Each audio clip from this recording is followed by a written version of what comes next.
Hello, everybody. Today is October 31st. It is Tuesday. Happy Halloween to those of you celebrating. Colin and I were just talking about how abandoned the candy section is at the grocery store. I did not get my Reese's peanut butter cups. Unfortunately, they were all gone at that point. So we will have to suffice with Snickers and Milky Way. But for those of you who might have kids who are going out there, have fun with that later this evening. Hopefully it's a little warmer where you are than it is where I am here. But today we've got a big show, a lot to cover. We are going to be starting off the show with an update on everything going on in Israel and Palestine. Unfortunately, the death tolls are just going up as the conflict continues to just escalate further and further at this point. We heard from Benjamin Netanyahu directly just yesterday on this. So we're going to play some of the clips of him. He actually took questions from the press kind of for the first time in this, at least from the international press.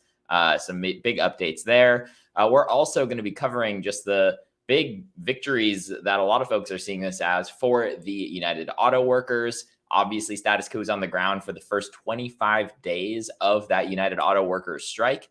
So we're going to be bringing an update as to all of the three agreements that happened with Ford, Stellantis, and then lastly, GM most recently. So we'll be bringing you the updates on what's included in those packages and what this means for not only those workers, but also what it means for, auto workers across the board, whether they're union or not, and even just workers in the United States as a whole. This is a big thing. This strike was a huge deal in the labor movement, and one of the most important issues going on in the country at the moment. And then lastly, we're going to get into some absolute debauchery from the EPA once again. My favorite topic ever. Not my favorite topic for good reason, but the EPA blowing it in East Palestine once again with some new information regarding vapor intrusion. Sounds kind of small ball at this point, but it's actually really important. This could, lead to folks actually being directly in contact with some of these toxic chemicals in their homes, in businesses and the like. The EPA doing some very selective testing on vapor intrusion just now, 8 months later. But for those of you just joining, please smash the like button as it says down on the bottom of the screen. It helps get this out to more folks. And if you're seeing this for the first time and you want to see more of us in the future, consider subscribing down below. But without further ado, we are going to jump into the conflict in Israel and Palestine at the moment. Again, as I said, this continuing to escalate at this point in time. Very unfortunate, what's been going on. But we did hear directly from the prime minister yesterday, Benjamin Netanyahu, who was asked about a ceasefire in the ongoing conflict. And here is what he had to say. I want to make clear Israel's position regarding a ceasefire.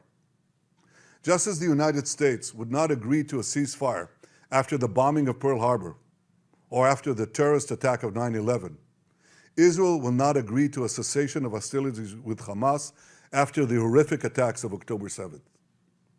Calls for a ceasefire are calls for Israel to surrender to Hamas, to surrender to terrorism, to surrender to barbarism.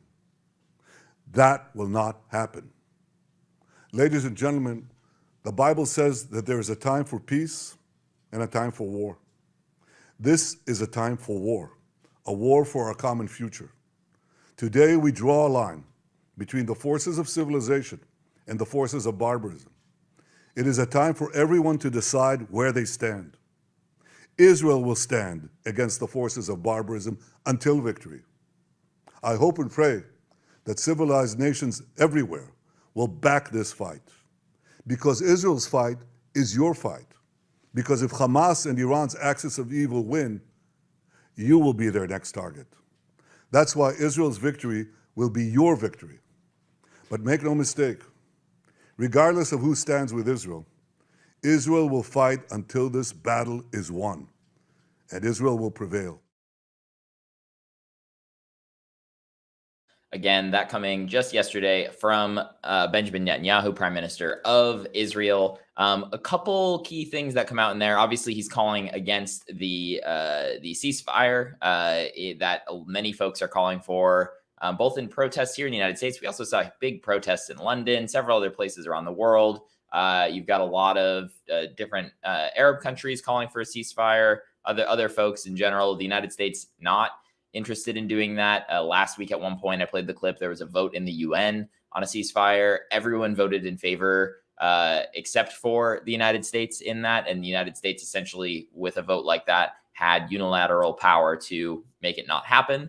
But a couple important things of note, in my opinion, that I found interesting in that statement there. Benjamin Netanyahu mentioning not only 9/11, which they had drawn that comparison before, but also mentioning Pearl Harbor, the Bible, all sorts of things to really try to pull at the heartstrings of Americans. 9/11 is an interesting one, in my opinion, at this point, because I would say that most Americans would agree that our response to 9/11 was terrible. We spent trillions and trillions of dollars, lost thousands of American lives, many innocent civilians in the Middle East killed. And what did we get in response to all of that? I don't know. Do you know? Basically, you can look at it right now and see, okay, the Taliban is in charge of Afghanistan. What's going on in Israel is a nightmare. So, it's not like we scored a lot of real victories after our response to 9/11. Pearl Harbor, though, them looking at it, saying, hey, maybe this is something we can get more Americans to relate to. This also just goes right in line with what President Biden said when he was in the Middle East about a week and a half ago, when he mentioned, comparing Hamas to ISIS, Al-Qaeda. At one point, I believe he said that ISIS makes Hamas seem crazier, or something along those lines, during that visit that happened last week. So definitely interesting to hear those statements from Benjamin Netanyahu today. Not surprising, unfortunately, because again, this conflict continues to just seem to ramp up and not be cooling down in one way or another of any kind. But the Netanyahu administration, if you will, IDF officials have actually started to get a little bit of pushback. This one was surprising, coming from CNN's Wolf Blitzer, who normally is essentially just taking IDF talking points and repeating them as fact. Wolf Blitzer even kind of pushing back against this IDF spokesperson. Let's take a listen to what he had to say. Yes, I can. We were focused again on our target, a senior commander, Wolf, and we'll be updating you with more data as the hour moves ahead. But even if that Hamas commander was there amidst all those Palestinian refugees who are in that Jabalia refugee camp, Israel still went ahead and dropped a bomb there, attempting to kill this Hamas commander, knowing that a lot of innocent civilians, men, women, and children, presumably would be killed. Is that what I'm hearing? That's not what you're hearing, Wolf. We're focused on this commander, again, who you'll get more data who this man was. Killed many Israelis. We're doing everything we can. It's a very complicated battle space. There could be infrastructure there. There could be tunnels there. We're still looking into it, and we'll give you more data as the hour moves ahead. But you know that there are a lot of refugees, a lot of innocent civilians, men, women, and children in that refugee camp as well, right? This is the tragedy of war, Wolf. I mean, as you know, we've been saying for days, move south. Civilians that are not involved with Hamas, please move south. I'm just trying to get a little bit more information. You knew there were civilians there. You knew there were refugees, all sorts of refugees, but you decided to still drop a bomb on that refugee camp, attempting to kill the Hamas commander. By the way, was he killed? I can't confirm yet. There'll be more updated. Yes, we know that he was killed. About the civilians there, we're doing everything we can to minimize. I'll say it again. Sadly, they are hiding themselves within civilian population. And again, we are doing this stage by stage, and we're going to go after every one of these terrorists who was involved in that heinous attack on the 7th of October. Wolf. Lieutenant Colonel, I'm having trouble hearing you, but let me move on. I assume you can still hear me. So that was just a bit of the interview there with Wolf Blitzer and an IDF official. Not great. I mean, again, even there's, again, surprising Wolf Blitzer to actually be pushing back, saying, hey, you knew that there were dozens and dozens of innocent civilians, maybe more, inside of these buildings. You bombed it anyway to kill this one Hamas commander. And the IDF official describing it as the tragedy of war, saying that people should be moving south. Now, I'm going to get back to the moving south point in a little bit, because the whole idea that South Gaza is somehow safe doesn't really bear that much truth when you look further into it in a lot of cases, at least from what I can tell. Another thing that was mentioned there, again, yeah, he mentioned to please move south. So we're going to look into a couple different elements of this, but Benjamin Netanyahu was actually also asked a similar question yesterday during the same press conference about, hey, why are you hitting targets that have innocent civilians in them? And this kind of the similar framing that Wolf Blitzer gave here. Let's go ahead and play that question that Bibi Netanyahu was asked. People can't understand why so many civilians have to die in this process. You argue that Hamas is putting them up as human shields. Is that a good enough excuse? Are you inflicting here collective punishment on the people of Palestine? Not a single civilian has to die. Hamas merely has to let them go to the safe zone that we created in southeastern Gaza Strip. There's a safe zone there. Not a single civilian has to die. But Hamas is preventing them from leaving, keeping them in the areas of conflict. So I think that you should direct your questions to Hamas. But I can tell you one thing. We're going out of our way to prevent civilian casualties, not only by asking civilians to move, calling them to move, arranging a place for them to be, which is safe, also putting in humanitarian support, providing them with the means, with food, with water, with medicine, and so on. So now, between hearing from Prime Minister Netanyahu as well as that IDF spokesperson, we've heard go south a couple of times, and we've also heard that the humanitarian aid is really coming in now, really flowing in. Let's take a look at what the reality is when we see what's actually going on in the south, and then what's actually going on as far as humanitarian aid is concerned. So we can go ahead and pull up the article here from Reuters. Israel attacking, here we go. Why is Israel attacking South Gaza after telling people to go there? Israel has told civilians in the northern Gaza Strip, including residents of Gaza City, to move to the south of the enclave, saying it will be safer there as the military attacks Hamas following its October 7th cross-border assault. However, Israeli warplanes have continued to hit sites in southern Gaza, spreading fear among the evacuees that they're just as vulnerable there as they would be in their homes in the north. Here's an overview of the situation. Since telling Gazans to head south, the Israeli military has continued to pound targets across the area, killing an unknown number of civilians. In all, authorities in Gaza say 6,546 Palestinians have died since Israeli strikes started on October 7th. Residents say that the bombardment of the south intensified on October 25th. One strike brought down several apartment buildings in Khan Yunis, some 10 kilometers away from the Egyptian border. That is far south into Gaza. The IDF said that even if Hamas's main power center is Gaza City, it nonetheless entrenched among the civilian population across the enclave. Whether a Hamas target arises, the IDF will strike at it in order to thwart terrorist capabilities of the group while taking feasible precautions to mitigate the harm to uninvolved civilians, the military said on Wednesday, reiterating the previous statements. The military has said the homes where militants live are, quote, legitimate targets, even if civilians live alongside them. The so-called private home is not a private home, a senior Israeli Air Force officer told reporters in a recent briefing. So essentially, you've got a situation, the article goes on a little bit more, but you've got a situation with, you're telling people who live in the north or who live in Gaza City, move south, move south, move south. That's a safe zone. You'll be safe if you go there. So you've got, again, Gaza City is one of the most densely populated places in the world, not even just in the Middle East, in the world.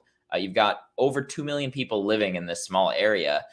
they all move south. There are not like, it's not like there's like a bunch of buildings for them to go move into in the south. They're just moving with whatever they can carry, and they arrive to, you know, wherever they can go and hope that they're staying there. And then those areas are still getting bombed. So they're leaving their home. They don't have shelter. They don't have beds. Many of these people have kids. The children population in the Gaza Strip is very high. So they're questioning, okay, do I move south when I see, yep, bombs are still falling there? Or do I potentially try to ride this out in my home? And it's a really difficult situation, especially when you see, you know, there is not unlimited amounts of just like aid coming into the area. If there was a bunch of water and food and the UN or whoever it may be was setting up an actual safe zone where it's like, enter this area, you're fine, that would be one thing. But that is not the situation that is actually happening at this point in time, from what we can tell at least. And it's getting harder to tell when many of you, I'm sure, saw reports that basically all communication in and out of Gaza has been cut. People aren't, you know, having cell phone service, internet, all sorts of things like that are no longer accessible, which is obviously a huge problem. So that is the kind of major talking point that's not a reality as far as moving south, making you safe goes. The second half of this involves, though, the humanitarian aid that Benjamin Netanyahu was pushing there. I'm going to get to that in just a second, but please, for those of you watching right now, smash the like button down there to help get this out to more folks. It helps a lot to get the likes out there and help us out with the algorithm. Very much appreciated if you would do that. But yep, as I said, the second half of this, as far as the humanitarian aid goes, is a huge part of this as well. We can go ahead and pull up the article from CNN that talks about the increased humanitarian aid just starting out now. President Biden pressed Netanyahu to get more humanitarian aid into Gaza as fear grows over conflict escalating. Biden administration this weekend pressured Israel to allow more aid into Gaza and restore internet connectivity to the enclave, a concerted effort to ease a growing humanitarian crisis that comes amid fears of widening regional war. In Biden's first phone call with Prime Minister Benjamin Netanyahu since an expanded Israel ground operation in Gaza began, the president underscored the need to immediately and significantly increase the flow of humanitarian assistance to meet the needs of the civilians in Gaza. According to a White House summary of the call, later, a top Israeli official told CNN as many as 100 trucks a day could soon be moving into the Strip. The increased flow comes as dire humanitarian crisis grows worse following the intensification of Israel's assault. Aid agencies say food, water, and medicine are in short supply. The private pressure from the United States to address the humanitarian concerns comes amidst fears of a growing regional conflict, with top U.S. officials warning of an elevated risk of a spillover war.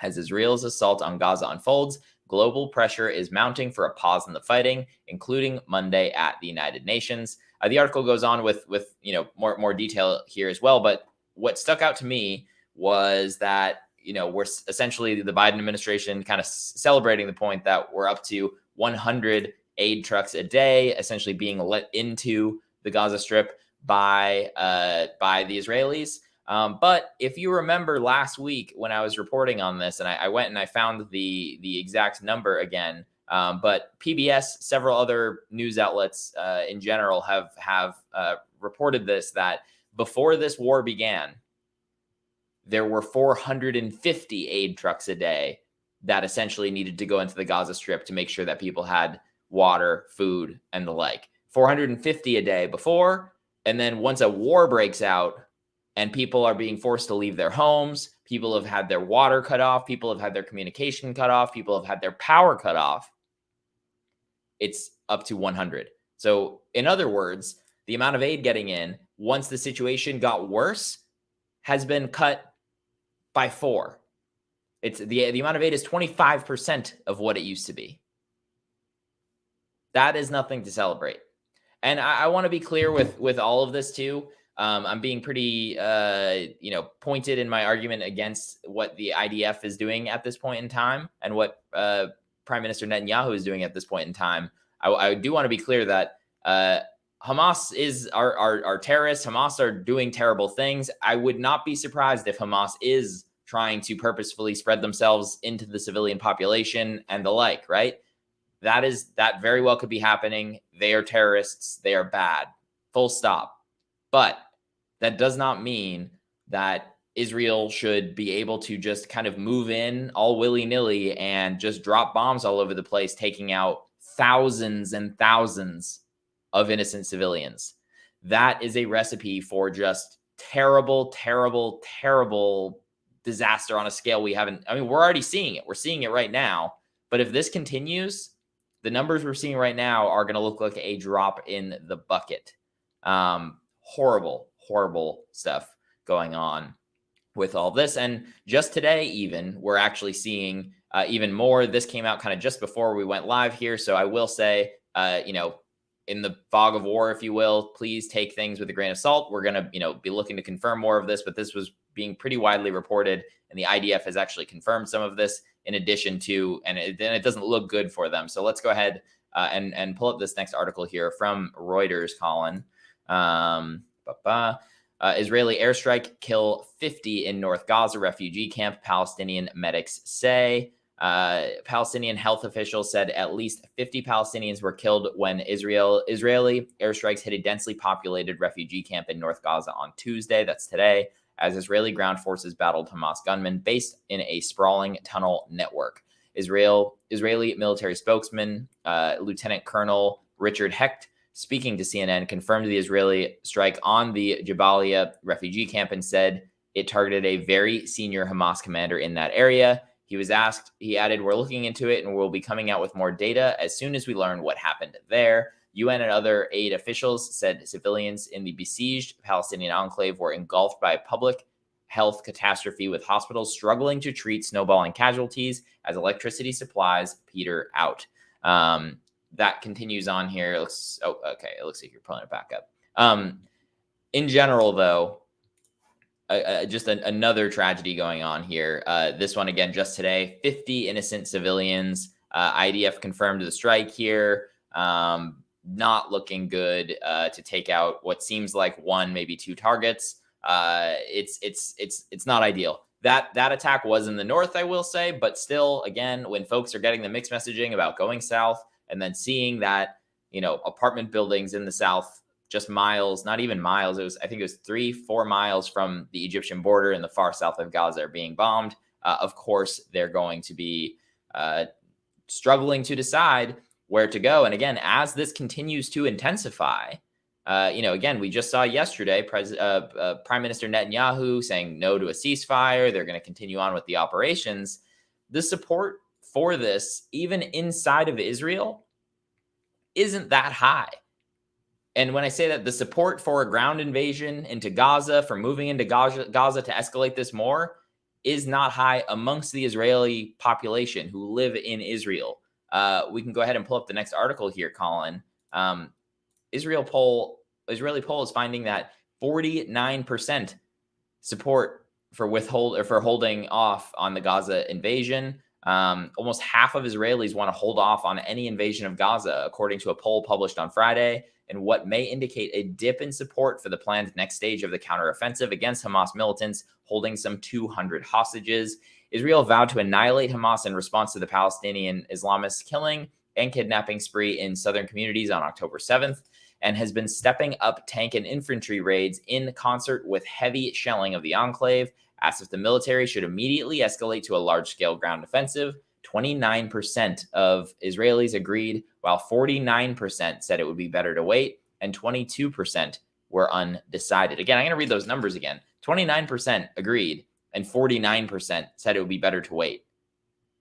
Most of the people in this country do not want this to happen right now in Israel. I mean, the fact that Netanyahu is pushing so hard to do this amidst those numbers is wild. I don't have the clip of this, but Netanyahu was actually asked about resigning amidst all of this going on, because his again, if you look at that poll, you can see that it sounds like the majority of Israelis, or at least close, somewhere around 50% of Israelis, are not happy with this response. He was asked directly if he has any plans to resign. His answer was something along the lines of, "The only thing I plan to resign is Hamas." which again is just more rhetoric of we're going to continue to attack,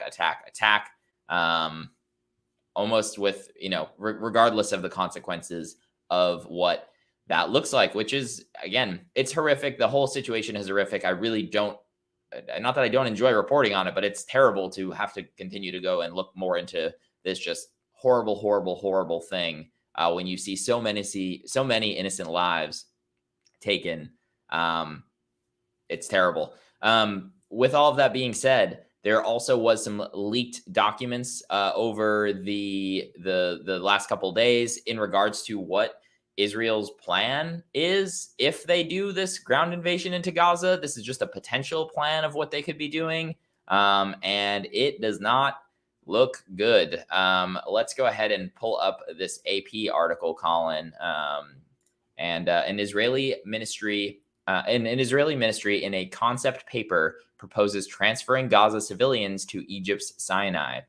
An Israeli government ministry has drafted a wartime proposal to transfer the Gaza Strip's 2.3 million people to Egypt's Sinai Peninsula, drawing condemnation from the Palestinians and worsening tensions with Cairo. Prime Minister Benjamin Netanyahu's office played down the report compiled by the intelligence ministry as a hypothetical exercise, a concept paper. But its conclusions deepened longstanding Egyptian fears that Israel wants to make Gaza into Egypt's problem and revived for Palestinians memories of their greatest trauma, the uprooting of hundreds of thousands of people who fled or were forced from their homes during the fighting surrounding Israel's creation in 1948. We are against transfer to any place in any form, and we consider it a red line that we will not allow to be crossed, Nabil Abu Rudineh, spokesman for the Palestinian President Mahmoud Abbas, said of the report. Quote, what happened in 1948 will not be allowed to happen again. A mass displacement, Abu Rudineh said, would be tantamount to declaring a new war. So that was an interesting thing that I saw come out over the weekend. We'll definitely kind of keep an eye on that. Again, Israel very much downplaying the potential for that to come to reality, but we really haven't heard a whole lot of what the game plan could be. I mean, what next? What next? I talked about this last week as well. The United States, even in response to 9/11, you go over and you try to, root out the bad guys. In the process, a bunch of innocent civilians are killed in the process of that happening. The bad guys essentially can say, look at them, they're killing innocent civilians, blah, blah, blah, blah, blah. It makes it that much easier for these groups that, hate groups, terrorist groups, whatever you want to call them, to enlist more people to join them when they, when those groups can point and say, look, they're killing innocent civilians, even if it's not on purpose. And then you lead into this cycle. So sure, maybe we took out Al-Qaeda and then ISIS was formed. And then, okay, you take out ISIS, whatever the next group is, that you can, there's a lot of parallels that you can draw here. And sure, there are other arguments to be made about how to do it. But man, it seems like just continuous war benefits some high up elites and hurts so many innocent people caught up in the actual conflict itself. And then it also hurts the people in these countries like the United States, frankly, who spend trillions of dollars on war while regular folks who are struggling paycheck to paycheck are just left in the dust left and right on so many of these things. It's frustrating to look at. Yes, it's frustrating to look at. That's where I'll leave it.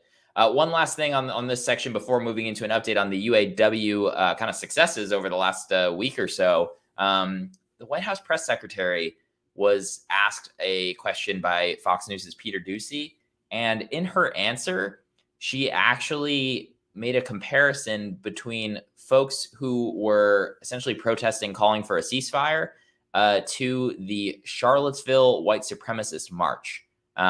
Yes, I did just say that. That was the thought that came into her mind when asked this question. Colin, let's go ahead and play that clip. Doesn't Biden think the anti-Israel protesters in this country are extremists? What I can say is what we've been very clear about this. When it comes to anti-Semitism, there's no place. We have to make sure that we speak against it very loud and be very clear about that. Remember, what the president decided to, when the president decided to run for president, is what he saw in Charlottesville in 2017, when he saw neo-Nazis marching down the streets of Charlottesville with vile anti-Semitic just hatred. And he was very clear then, and he's very clear now. He's taken actions against this over the past 2 years, and he's continued to be clear. There is no place for this type of vile and despite this kind of rhetoric. And we hear you guys, though, talk about extremists all the time. It is usually about MAGA extremists. So what about these protesters who are making Jewish students feel unsafe on college campuses? Are they extremists? I've been very, very clear. We are calling out any form of hate. Any form of hate. It is not acceptable. It should not be acceptable here. And we are going to continue to call that out. And let me be very clear. This is a president that has continued to have that fight in his office, in this administration. You know, when he repealed Trump's Muslim ban on his first day in office, that is something that this president did. He also established an inter-policy committee to counter Islamophobia, anti-Semitism, and related forms of bias and discrimination. We have taken this very, very, very seriously, from the president all the way on down. So there was that from White House Press Secretary Karine Jean-Pierre. Unfortunately, this conflict does not look like it's ending anytime soon. We're going to be talking about this one for quite a while.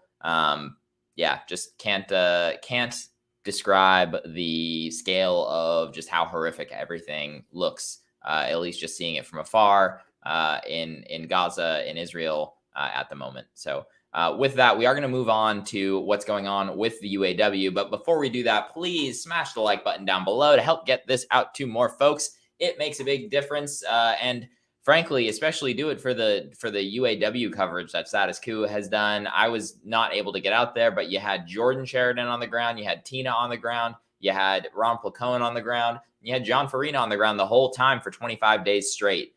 So it's good to see what looks like some big wins for the UAW that came this week. Colin, let's go ahead and play the clip of Shawn Fain making some of these announcements that there have been successful deals with not only Ford, but now also Stellantis and GM. We have won record agreements at Ford, Stellantis, and now GM. We have united our membership like never before. We have shown the companies, the American public, and the whole world that the working class is not done fighting. In fact, we're just getting started. So that was just a brief snippet of some of Shawn Fain's announcement. Again, he's made announcements on the Ford deal, the Stellantis deal, and then just recently now the GM deal. Let's, though, go ahead and take a look at some of the highlights of the latest deal with General Motors. We also had some videos come out over the last few days. You can look for those if you want some of the specifics of the deals and more of the content with Shawn Fain in it there. But October 30th, the United Auto Workers reached a tentative agreement with General Motors on Monday, the latest in a series of hard-fought deals with the Detroit 3 automakers that will help its members win record pay hikes following 6 weeks of a coordinated strike.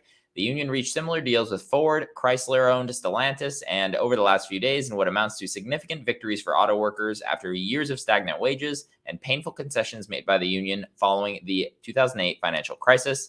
Following are some of the terms highlighted by UAW leaders. So agreement grants 25% in base wage increases through April 2028 and will cumulatively raise the top wage by 33%, compounded with estimated cost of living adjustments to over $42 an hour. So to break that down a little bit more, so 33% increase, and that's on top of the cost of living adjustments that are like catching up essentially too.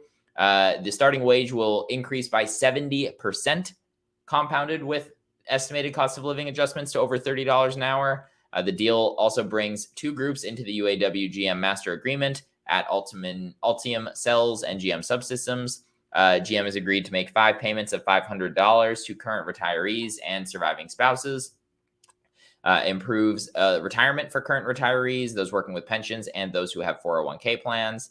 And the agreement reinstates benefits lost during the Great Recession, including cost of living allowances, a 3-year wage progression, and ends wage tiers in the union. And folks also have the right to strike over plant closures, which is another interesting element that Shawn Fain and the UAW negotiators were able to work into that deal. For the most part, worker sentiment seems to be pretty happy over these negotiations. But I don't want you to hear from me. Let's take a listen to what some of these workers themselves were directly saying. Colin, we can go ahead and play that clip. I think the last time there was a wage increase of that size was back in the 1940s or 1950s after the end of World War II. It's a record contract. That absolutely is. They're not wrong when they say these are some of the biggest gains we've had since at least I've started. Again, I have to see the details, but the raise sounds substantial, right? Not quite where we wanted to be, but it's substantial. You know, I've seen our standard of living decline contract after contract, and this contract offers us an improvement in our standard of living for the first time in a very long time. It took me almost a decade to get the top pay, but all future, workers will get there in 3, and that's a huge gain. The fact that they were able to get things like COLA and things like the job protections and the right to strike over plant. I mean, those are huge, huge things that are going to change the future going forward for us and for other people. Is it perfect? Far from it. I mean, my first reaction is, where's the EV stuff? I mean, we're putting a contract out that doesn't even have what supposedly GM already has in writing. I want to see if it provides for health care for our future retirees, right? Because I know that was an important issue. I would have loved to see a pension, but I have a lot more time to try and fight for those things. It's not the end all be all for me, right? I'm not looking at it as I want so much more. I'm looking at it as, what did we actually get out of this? And is it the right stepping stone to keep moving forward? The fight's never over. You're always going to push for more. You're always going to try and gain more. Do we have the right building blocks to do that? So that was just some reactions from workers that More Perfect Union put together. It is longer if you're interested in checking some of that out. But overall, the sentiment seems to be pretty upbeat. There are a few things that workers are having questions about. It doesn't sound like some of the electric vehicle stuff is necessarily tied into this. Still some questions over specifics and whatnot, but no doubt this is a major improvement from where UAW negotiations have been able to get to in the past since the 2008 crisis and whatnot, as alluded to in the previous article there. I want to read a little bit more from some potential other after effects that could happen as a result of this. Colin, we can go ahead and pull up the labor notes piece here. So big 3 buckled as stand-up strikes spread. I'm just going to read a little from the beginning, but later on in the article is some important stuff. So all 3 dominoes fell in a few days. The United Auto Workers now have agreements with each of the big 3 automakers. The new contracts are a sharp about face from decades of concessions. The tentative agreements go further than many thought possible on issues that the companies insisted were off the table. Stellantis agreed to reopen its idled Belvidere assembly plant. GM and Stellantis will include new battery plant workers in their master agreements. While the contracts don't abolish benefit tiers, they do get rid of the many wage tiers the big 3 had created to drive down pay. Some workers will see their pay more than double as a result. The gains are testament to the UAW's bold, aggressive strategy under its new leadership, which ramped up the strikes, at first slowly and then faster until the companies caved one by one. It was a masterclass in worker power. On Monday, UAW announced that it had reached tentative agreement with General Motors, the last holdout. Workers at GM's Spring Hill, Tennessee Cadillac factory had joined the strike on Saturday night. The union announced tentative agreements with Ford and Stellantis last week. The agreements came after UAW members struck at each company's most profitable truck plant, the last escalation in the union's 6-week worker strike. The 146,000 UAW members at all three automakers will vote on the contracts in the coming weeks. In the meantime, the 50,000 strikers are now headed back to work. Colin, we can go ahead and scroll all the way down to May Day 2028. It's a little further down. The proposed new contracts will all expire on April 30th, 2028. At 4.5 years, they're longer than the 4-year agreements that have been typical in recent Big 3 contracts. Fain said the UAW wants to give time for other unions to align their contract expirations with the UAW and strike together on May 1st, 2028, International Workers' Day. But if we're going to truly take on the billionaire class and rebuild the economy so that it starts to work for the benefit of the many and not the few, Fain said, then it's important that we not only strike, but that we strike together. Fain hinted at that the fight for a shorter workday or work week could be part of the UAW's contract campaign in 4.5 years. One of the union's public demands in this round of bargaining was the 32-hour work week at 40 hours pay. Auto workers frequently complain of being forced to work mandatory overtime, including 60-hour work weeks. May Day was born out of an intense struggle by workers in the United States to win an 8-hour day, said Fain. That struggle is just as relevant today as it was in 1889. Fain said the other reason for the longer contract was that the UAW is planning a push to organize the many non-union automakers, Tesla, Toyota, Volkswagen, Mercedes, BMW, Honda, Nissan, and others. When we return to the bargaining table in 2028, it won't be with just the big three, but with the big five or big six, he said. Labor Notes also received a message from a Toyota worker in Alabama the next day saying management had called an emergency meeting. Toyota is clearly running scared, was raising top pay to $32, he said, and shortening the time to get there from 8 years to 4. Another worker at a Toyota plant in Kentucky said the company was boosting wages and slashing the progression to the top in half. The new top rate will increase to $2.94 to $34.80 for production workers and $3.70 to $43.20 for skilled trades. So, seeing the implications here of not just at the big three automakers, but what could be happening as far as other automakers. That's a huge potential shift here, not only for those who are union members, but for those who even are not union members, and to kind of put pressure on other companies that they need to be raising their wages. And just to put a little bit of a visual to these wage raises, Colin, we can go ahead and pull up the tweet that actually shows on a chart what some of these wage increases look like. You can just zoom right in on the image there. Somebody who's making $18.04 right now immediately is getting a pay bump to $24.91. And eventually at the end of the agreement here, they're going to be making $38.88 by October 2026. So an immediate bump, that's great. But going from $18 to $38 in 2026, that's 2 years away. That's pretty far, but that's a definite increase. And you can see that at that point, essentially the current wage for all of those folks will be about the same.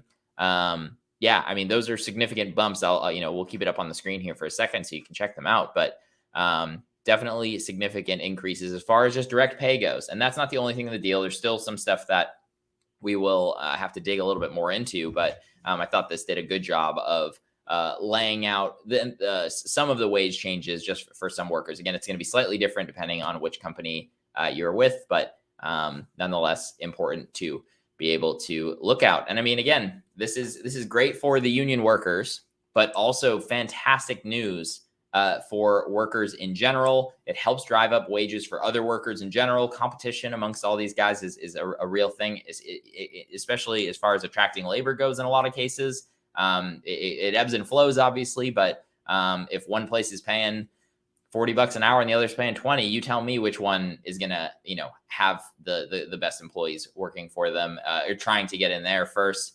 So other places are going to have to raise their wages to be able to compete on that. And so definitely interesting angle to all of this. The other thing I'll say is when workers at some of these other companies that are not unionized see the big successes of the labor union working on this, they're going to be more likely to sign up. So when the UAW shows up at their plant and they have an election as to whether or not this plant is unionizing, you better bet that they're going to be voting yes after seeing the big wins that those who were unionized got this time around. So that will be interesting to look at. But again, I just want to say, man, it's been such an interesting thing to be able to look at. For those of you who kind of stuck around as we went through all of this with the UAW coverage, again, Jordan, Tina, John, Ron, all on the ground for 25 days. Man, what a ride it was. And it was really only possible because of folks like you who are watching, and especially our Status Coup members Status Coup members are the only way that it was possible for us to be able to spend 25 days on the ground covering the UAW strike. If you want to help us out to be able to cover things like this in the future, statuscoup.com/join. You can do so for as little as $5 to $10 a month. It makes a huge difference. It might not sound like it, but please, statuscoup.com/join. You can also join right here on YouTube. If you want to do a one-time donation, statuscoup.com/donate, or you can leave a super chat. Those are absolutely welcome, and I will read all of them at the end of the show. We did just put out a bit of a montage yesterday of some of our UAW coverage, and I want to just play a couple minutes of it here just so that you can get an idea. When we get to the other side of it, we're going to go one more topic and give you the latest on what's going on in East Palestine, Ohio as well. Another reason to become a member is East Palestine. We'll talk more about that on the other side. But first, Colin, let's go ahead and play a couple minutes of the montage that you put together for yesterday. This strike and driving the unhappiness in Canada with the deal with Ford, and that is the unfairness of it all. To go to a table and say, help us, bail us out, and we give up major concessions, COLA, pensions, bringing in 2 tiers, exploiting workers basically. But they promise them, we will pay you back. If you do this for us now, we will pay you back. And they reneged on that deal. And we all know what happens when you renege on a deal. You piss people off to no end. Everywhere we go, people wanna know. People wanna know who we are. So we tell them. So we tell them. We are the union. We are the union. Ass-kicking union. Ass-kicking union. You know, the more I think about it, you hear this term income inequality. I think that's the wrong term. This is just theft. It sounds to me like these companies are wage slavery, you said. Yeah, wage slavery. I mean, how can someone work 6 hours, 6 days, 10 hours a week, or 10 hours a day, and still not be able to afford? You can't even afford a cat. You wanted a cat. Like, we need a good pay for our families. It's been tough for you. No. Because you must be struggling right now with bills. Yep. Make the bed. Anyways, yep. But it's division. Tell me about, it seems to me the company keeps going on TV, the CEO keeps going on TV saying we can't compete if we raise the wages to what you want. That's baloney. That's bullshit, in my opinion. So our workers, we produce great quality, good products and everything else. We can't even afford the products. No. So, anyways, if they look at if you do the math, it'll take like $4 billion to give us the raise, but they're willing to risk it for $5 billion to lay people off and strike. It's corporate greed. That gives you just a little bit of an idea of not only some of our coverage, if you haven't seen it, but of that video. Highly recommend you go and watch the whole thing. It's right on the YouTube channel, uploaded yesterday. You can subscribe down below if you're not already. Make sure you see stuff like that when it comes out in the future. But moving on to one last topic today, one that I've covered personally quite a bit. I've had 4 trips on the ground, spent about a month in total on the ground in East Palestine, Ohio, where that tragic train derailment and chemical detonation occurred back in February. Let's go ahead, Colin. We can pull up the tweet from Dr. Andrew Welton. For those of you who have not been familiar with the East Palestine coverage, Dr. Andrew Welton is a university professor at Purdue University. He has been very critical of the EPA's response in East Palestine, very rightfully so, in all the reporting that we've done on this. So he says, this came out this morning, he said, US EPA acknowledges that vapor intrusion is a chemical exposure pathway in East Palestine after the derailment disaster. 9 months later, they focus on commercial buildings at the derailment site. We don't see a pathway for the contaminants to get into houses, though, is a quote from this article. Colin, we can pull it up just for the headline, but I'll kind of give a brief description for folks too. So this is from the Salem News, the local paper. A vapor study planned at East Palestine derailment site. There's one quote I will read. So we got a vapor intrusion plan with the EPA right now. Once that gets put into place, we will know specifically what we are looking at, said Norfolk Southern's manager of environmental operations, Bob Scobie. With Saram Fab, we do have one area where we have to take samples right next to the building again. That's under a different plan, but we have a vapor intrusion plan where we get into the buildings and we look for things and we pull air and we see if we're getting any vapors out of anything coming into those buildings and structures. That's a year-long process of sampling and analyzing the air inside that building. To give you an idea of what's in this article and what is being discussed at the moment, right now there is a handful of kind of commercial / industrial buildings surrounding where the derailment site was in East Palestine, Ohio. For those of you not familiar, to get you up to speed, it was 5 cars of vinyl chloride in that area, in the derailment. Some of them were leaking. Some of them were supposedly heating up, but we learned in June that it seemed like there would have been a much safer way to empty these cars. Instead, the decision was made by Norfolk Southern that detonating these cars and exploding these 5 cars of toxic vinyl chloride, which is a carcinogen in this small town, was the right idea. So they explode these cars of vinyl chloride, leading to the absolute mushroom cloud of smoke and everything that you've seen images and drone footage and all the likes of.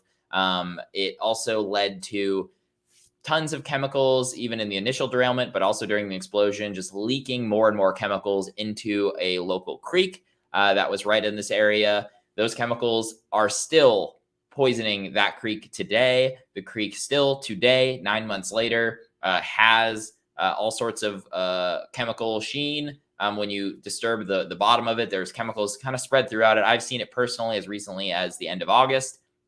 I've also seen images and videos from residents as recently as, I believe, last week of folks who are still seeing this contamination in the creeks. So you're up to speed now. You've got these big industrial buildings right next to ground zero, if you will, of where this all happened. And they're saying that there's potential vapor intrusion into these buildings. Let me just explain what vapor intrusion is by the EPA's own definition. So Colin, we can go ahead and pull that up. I won't necessarily, we'll read a little bit here, but the graphic is what's important here. So vapor intrusion occurs when there is a migration of vapor-forming chemicals from any subsurface source into an overlying building. Recognition of soil vapor intrusion into buildings and other enclosed spaces occurred in the 1980s with concerns over radon intrusion. Subsequently, there was an increasing awareness that anthropogenic chemicals, examples are petroleum, hydrocarbons, and chlorinated solvents in soil, groundwater, and sewers and drain lines could also pose threats to indoor air quality via the vapor intrusion pathway. So other chemicals include volatile organic compounds, which are present here, benzene. There was a little bit of benzene present here, as well as other options. So basically, to sum things up, and you can keep this on the screen here, Colin, for a second. You had in East Palestine the derailment, the explosion. You had chemicals leaking everywhere into the ground, and there was also chemicals in the air, but I'm focusing on the ground for this. Chemicals also kind of seeping into the ground, liquid chemicals. You had chemicals also spreading through town in a creek. And over time, these things settle, right? Even stuff that might have gone in the air and then settled on the tops of the soil with rain and whatnot, things will settle down into the soil. That's, yeah.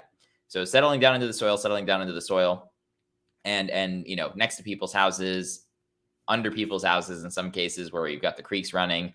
And then in time, as you can see on the graph here, the vapors will come up and can enter into people's basements and things like that. Obviously, foundations are not perfect. There's a lot of old homes in the area, and that's a potential pathway for exposure to people's homes. I personally have spoken with I've spoken with personally probably 5 or 6 residents that have basements in this area that have been flooding. That's been a major concern. I've heard it from dozens, but I've spoken directly to about 5 or 6 of them. So this is definitely a real issue. And what is absolutely wild to me is the fact that they're saying in that article that this is an issue that they think could affect these commercial properties, but will not affect the residential properties, as if residential properties have some sort of magic bubble around them that prevent vapor intrusion from happening. Now, we know that's not the case because residential properties do not have this said invisible barrier. It's not ideal. So we've actually heard directly from Dr. Welton on this issue. I talked about it in a Substack article that I posted back. I think this one was back in August, Colin. If we have that, you can go ahead and pull it up. And we can scroll down quite a ways to, apologies, bear with me, folks. Dr. Welton in this article shared with me, here you go. Welton provided Status Coup with the full outline. There's one of these that specifically mentions vapor intrusions. So the second bullet says, US EPA knows chemicals entered buildings in East Palestine, Ohio. US EPA knows chemicals entered 85 North Market Street, the East Palestine Municipal Building, because the US EPA told me, being Dr. Welton, this directly. US EPA also oversaw the Norfolk Southern CTEH indoor air testing program conducted for the evacuation order being lifted. At one location, Norfolk Southern CTEH contractor recorded leaving a building after 10 minutes because of the odor. US EPA staff also visited some buildings and directly told occupants the smell they detected was contamination. The next one, for years, the US EPA accepted that chemicals enter buildings from contaminated sites by a process called vapor intrusion. This is what we're talking about here. This is when chemical vapors can enter, for example, buildings through drains and reach the indoor air. This is how the US EPA told me they believe chemicals entered that 85 North Market Street building. Okay, with all that information now, I'm going to show you a couple maps here just to show you how ridiculous this whole situation is. So Colin, if you can pull up just the first map for me, and bear with my very rudimentary drawings. I got this ready just this afternoon. So the white X that you can see in between the two circled buildings in yellow on the right is where kind of the main pile of the derailment was. That is like, there was lots of chemicals on fire right there. Now, I will say the whole set of railroad tracks right here had derailed train cars on it. So this was a widespread thing. There were derailed train cars all throughout this, but that X is basically the middle point right there of where the big stuff was. That article mentions a building called Ceram Fab in particular. That's the bottom right circled yellow building. They're saying that they're absolutely doing vapor intrusion testing in that building, but that they're also going to be doing vapor intrusion testing and kind of monitoring over the next year in the other three circled yellow buildings as well. One of those is called Strohecker. It's an industrial building that Colin and I have actually been inside of, speaking with folks, as well as the other two more kind of industrial. One of them is Brave Industries. I'm blanking on the name of the other, US whatever. So we got four kind of industrial buildings here that they're saying they're going to be monitoring for vapor intrusion as a result of kind of any kind of seeping that happened underneath the derailment site during the cleanup. Now, what I have circled in red are residential homes. Notably, the kind of bottom right red area of of residential homes. I've been inside of one of those. I've spoken with the resident who lives in one of those 4 or 5 times at this point. You've actually seen her backyard in some of the videos. This is Shelby Walker's home. Shelby Walker couldn't get a freaking soil test in her backyard at all from the EPA. She cannot be relocated by Norfolk Southern in any way or another. And it's frankly absolutely ridiculous that they're saying that residential homes can't get, aren't going to be affected by this. Colin, you can pull the map down for a bit. Residential homes can't be affected by vapor intrusion when you see so clearly that it's right there. There are some of the commercial buildings are further away from the main pileup than her home is, and she can't even get a freaking soil test. Tell me how that makes sense. Not to mention, vapor intrusion could also work from the water going through town. Colin, we can go ahead and pull up the second map now. So this second map is essentially just a slightly more zoomed out photo, just to get your bearings. On the far right, with the two circles in yellow, that's kind of where we were zoomed in before. That's the kind of ground zero area. And then on the left, that kind of main north-south street is Market Street in East Palestine, kind of the main drag through town. The blue line is Sulphur Run. That creek is was highly contaminated, still is contaminated today. You can see it for yourself. I saw it not long ago when I was there on our last trip in August. Recently, as the last couple of weeks, I've seen videos and photos of this. That creek literally runs under several homes in this area. So as you kind of get nearer to Main Street, you can see the areas in red that I've circled are all residential homes all along Sulphur Run. Now, when you get closer to downtown, Chrissy Ferguson is a resident I've had on many times. She lives in one of these zones, and the creek runs under her backyard. When it floods into her basement. You're telling me she can't have vapor intrusion going on, and that's no viable reason of what's going on in her home? Jamie Wallace's home used to be on the section in the far left.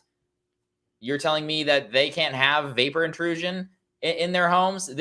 So many of these homes, I've spoken to residents who live all along this, and they've been concerned about their basements and the like. And no vapor intrusion there, but they're worried about vapor intrusion just in the commercial buildings. That just in the commercial buildings is where you're going to have vapor intrusion. Give me a break. What? It's clear as day. If you're looking at this and you think, how can they think that? Of course, this creek filled with chemicals is going to lead to potential, at least the potential for vapor intrusion. And I think, again, props to Dr. Andrew Welton for continuing to just stay on this and using his expertise to share more information about it. But why is nothing being done? Why is nothing being done? And you might say, oh, well, the Biden administration did a executive order, a month ago or whatever. And I'm sure they're looking into it. From what I'm looking into, the person from FEMA who's been appointed to be the coordinator for the East Palestine area is very difficult to get in touch with. Just this afternoon, I sent out texts to 8 or 10 East Palestine residents saying, hey, have you tried reaching out to the FEMA person, and have they gotten back to you? And of the people who responded to me, most of them said, I've tried to reach out and I've heard nothing in response. He's also not in touch with the Unity Council at all, which if you're gonna, some people have issues with the Unity Council. Some people have issues with other people. It's a small town. It's a major tragedy. You're always going to have different factions and groups and whatnot in the town. But the Unity Council is definitely someone that if you're trying to get in touch with residents and hear from residents about what's going on, you want to be talking to these folks. You want to be talking to Jamie, the Unity Council, Hillary, all the folks doing a great job trying to run that and raising awareness. And they have not been able to be in touch with this FEMA coordinator who is supposed to be talking to residents and finding out what the needs are, the unmet needs. What is going on with all of this? I just really can't. It's driving me nuts to be able to see this. I mean, again, it's been 9 months, 10 months. February, March, April, May, June, July, August, September, October, 9 months, almost 10 months. It'll be 10 months and 4 days since this happened. And just thing after thing after thing, man, the EPA, zero credibility in my mind at this point, just to put all the cards on the table. But you've seen the receipts if you've watched this show, especially the East Palestine coverage on the EPA. Jordan's criticized them over, things going on at Flint, all sorts of other things. It's frankly ridiculous that is the agency left to take care of these people. I don't know. With all that being said, I am going to start to wrap this thing up here. It's been that East Palestine always gets my blood pressure going at the end here, because I feel so terrible for the folks who are just being neglected in all of this. Definitely appreciate all of you guys watching the show today. Again, if you're not subscribed to us here on Status Coup already, hit the subscribe button down below. You can hit the bell for notifications to find out when we are live. You can also, if you didn't press the like button before, press it now. It helps us out. It doesn't cost you anything either. Definitely stay tuned. Somebody will be on here live tomorrow. I'm not even sure who it is. I believe Jordan is almost done with getting his book off to the publisher again. That's why you saw a lot more of me, Tina, and Ron over the last month. Jordan's been working on that, getting that book done. Congrats to him again on getting that book deal. So keep an eye out for information on that as it comes, I'm sure. Also, stay tuned. We may be live at some potential ceasefire protest coverage later in the week. If something happens there, you can bet that John will be on the ground covering it, only because of our member support. Thank you all so much for watching us tonight. Really appreciate it. Have a good night.